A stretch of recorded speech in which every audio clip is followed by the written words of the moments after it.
감정적으로 미성숙한 사람 곁에 있으면 나타나는 증상 7가지. 여러분, 혹시 이런 경험 있으신가요? 분명히 내가 잘못한 게 없는데 왠지 자꾸 미안해지고 상대방 눈치를 보느라 내 말을 제대로 못하고 그 사람과 함께 있고 나면 이상하게 기운이 쭉 빠지는 느낌. 집에 돌아와서 오늘 있었던 일을 다시 떠올려 보면 내가 뭘 잘못한 건지, 내가 너무 예민한 건지, 아니면 저 사람이 문제인 건지 구분이 안 되는 거예요. 이게 단순히 내가 예민하거나 성격이 소심해서가 아닐 수 있습니다. 오늘은 감정적으로 미성숙한 사람 곁에 오래 있을 때 나타나는 증상 7가지를 하나씩 자세히 알려드릴게요. 끝까지 보시면 내 상황이 왜 이런 건지 이해가 되실 거예요. 본격적으로 시작하기 전에 감정적으로 미성숙한 사람이 어떤 사람인지 먼저 짚고 넘어갈게요. 감정적으로 미성숙한 사람은 나이가 어린 사람을 말하는 게 아닙니다. 40대, 50대도 감정적으로 미성숙할 수 있어요. 이런 사람들의 특징은 자기 감정을 잘 조절하지 못하고 공감 능력이 부족하고 갈등이 생겼을 때 대화로 해결하기보다 감정으로 상황을 덮어버리려 해요. 그리고 자신의 잘못을 잘 인정하지 않습니다. 항상 문제의 원인이 상대방에게 있다고 생각하는 경향이 있어요. 이런 사람이 가족이거나 연인이거나 가까운 친구라면 매일 함께 있어야 하잖아요. 그게 문제예요. 이제 증상 하나씩 살펴볼게요. 첫 번째 증상은 자존감이 낮아지는 거예요. 감정적으로 미성숙한 사람들은 자신의 불편한 감정을 주변 사람에게 쏟아냅니다. 근데 이게 대놓고 욕을 하거나 때리는 방식이 아니에요. 훨씬 교묘해요. 예를 들면 이런 거예요. 너는 왜 그것도 몰라? 그게 그렇게 어려워? 내가 이걸 몇 번을 말해야 돼? 너 진짜 눈치도 없다. 이런 말들이요. 듣는 순간엔 그냥 하는 말이겠지 싶어요. 근데 이게 매일 반복되면 뇌가 그걸 사실로 받아들이기 시작합니다. 어느 순간 스스로도 나는 좀 부족한 사람인가? 내가 뭘 해도 안 되는 건가?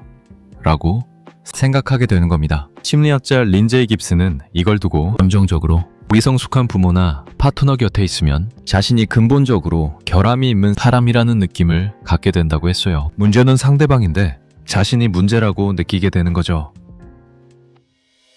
두 번째 증상은 내 감정을 잃어버리는 거예요. 감정적으로 미성숙한 사람 곁에 있으면 항상 상대방 감정에 집중하게 됩니다. 저 사람이 지금 기분이 어떤지, 내가 어떻게 행동해야 저 사람이 화를 안 낼지, 오늘 표정이 왜 저런지. 이게 반복되면 정작 내 감정은 뒷전이 돼요. 내가 지금 슬픈 건지, 화가 난 건지, 지친 건지조차 모르게 됩니다. 상담 현장에서 이런 분들이 꽤 많아요. 제 감정이 뭔지 모르겠어요 라고 하시는 분들이요. 누군가한테 요즘 어때요? 라고 물으면 모르겠어요 라고 답하는 거예요. 자기 감정에 너무 오래 무관심했기 때문에 그렇습니다. 심리학에서는 이걸 감정마비 또는 감정둔화라고 해요. 상대방의 감정을 관리하느라 내 감정 처리 능력이 닳아버린 겁니다.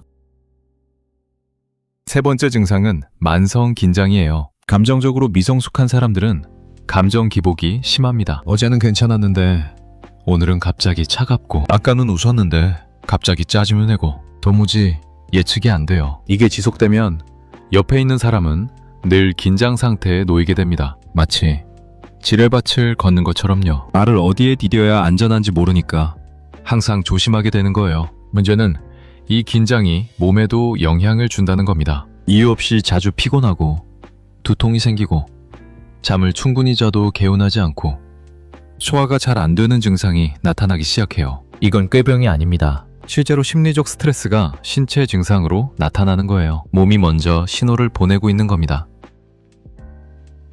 네 번째 증상은 말문이 막히는 거예요. 처음엔 내 의견을 말했을 거예요. 나는 이게 좀 불편해. 나는 이렇게 생각해. 근데 그때마다 상대방이 과하게 반응했어요. 화를 내거나 상처받은 척하거나 아니면 며칠씩 냉전을 만들어버리거나. 그걸 몇 번 경험하면 뇌가 학습을 합니다. 말하면 안 되겠구나. 그때부터는 하고 싶은 말이 있어도 그냥 삼키게 돼요. 괜히 말했다가 분위기 망칠 바에 그냥 내가 참는 게 낫다고 생각하는 거죠. 이게 더 심각한 이유는 이 패턴이 다른 관계로 번진다는 겁니다. 직장에서도 친구 관계에서도 내 의견을 말하는 게 두렵고 불편해지기 시작해요. 한 관계에서 학습된 두려움이 전체 삶으로 퍼지는 겁니다. 다섯 번째 증상은 끝나도 끝나지 않는 죄책감입니다. 감정적으로 미성숙한 사람들의 가장 큰 특징 중 하나가 자신의 잘못을 절대 인정하지 않는다는 겁니다. 뭔가 문제가 생기면 항상 네가 그렇게 말하니까, 네가 먼저 그랬잖아, 내가 이러는 게 다 너 때문이야, 이런 식으로 돌려요. 이 말을 매일 들으면 어떻게 될까요? 실제로 내 잘못이 아닌 것도 내 잘못처럼 느껴지기 시작해요. 그래서 그 관계가 끝난 후에도 내가 좀 더 잘했어야 했는데, 내가 더 참았어야 했나, 내가 문제였던 건 아닐까 라는 죄책감이 오래오래 남아요. 사실은 상대방의 미성숙함이 문제였는데도요. 이 죄책감이 해소되지 않으면 다음 관계를 시작하는 것도 두려워집니다. 6번째 증상은 역설적인 불안이에요. 분명히 그 사람과 함께 있으면 힘들어요. 긴장되고, 눈치 보이고, 지치고. 근데 막상 그 사람이 없으면 불안한 거예요. 이상하죠? 그러나 이건 내가 이상한 게 아니에요. 오랫동안 그 사람의 감정에 집중하는 게 내 일상이 되어버린 거예요. 그게 없어지면 뭘 해야 할지, 내가 어떻게 있어야 할지 모르게 되는 겁니다. 심리학에서는 이걸 불안형 애착이라고 해요. 나를 힘들게 하는 사람한테 오히려 더 의존하게 되는 패턴이에요. 특히 어릴 때부터 감정적으로 미성숙한 부모님 밑에서 자랐다면 이 패턴이 더 깊이 자리 잡혀 있을 수 있어요.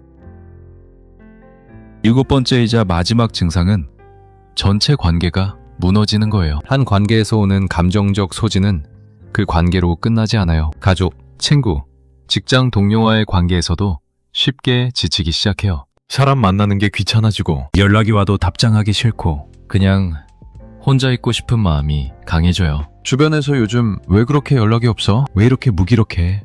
라고 말할 수 있어요. 근데 이건 내가 사회성이 없어진 게 아닙니다. 한 관계에서 에너지를 너무 많이 쏟고 있다는 신호예요. 감정 에너지가 바닥난 상태인 거죠. 오늘 말씀드린 7가지 증상, 자존감 하락, 감정 마비, 만성 긴장, 말하기 두려움, 죄책감, 분리불안, 관계 소진, 이 중에 해당되는 게 있으셨나요? 한 가지 꼭 말씀드리고 싶은 게 있어요. 이 증상들은 여러분이 약해서가 아닙니다. 예민해서가 아니에요. 감정적으로 미성숙한 사람 옆에 있으면 누구에게나, 정말 누구에게나 나타날 수 있는 반응이에요. 그리고 가장 중요한 건 지금 이 영상을 보면서 아, 이게 나구나 라고 인식하는 것, 그게 이미 변화의 시작입니다. 다음 영상에서는 감정적으로 미성숙한 사람을 어떻게 대처해야 하는지 구체적인 방법을 알려드릴게요. 구독하시면 놓치지 않을 수 있어요. 오늘 영상이 도움이 되셨다면 좋아요와 구독 부탁드립니다.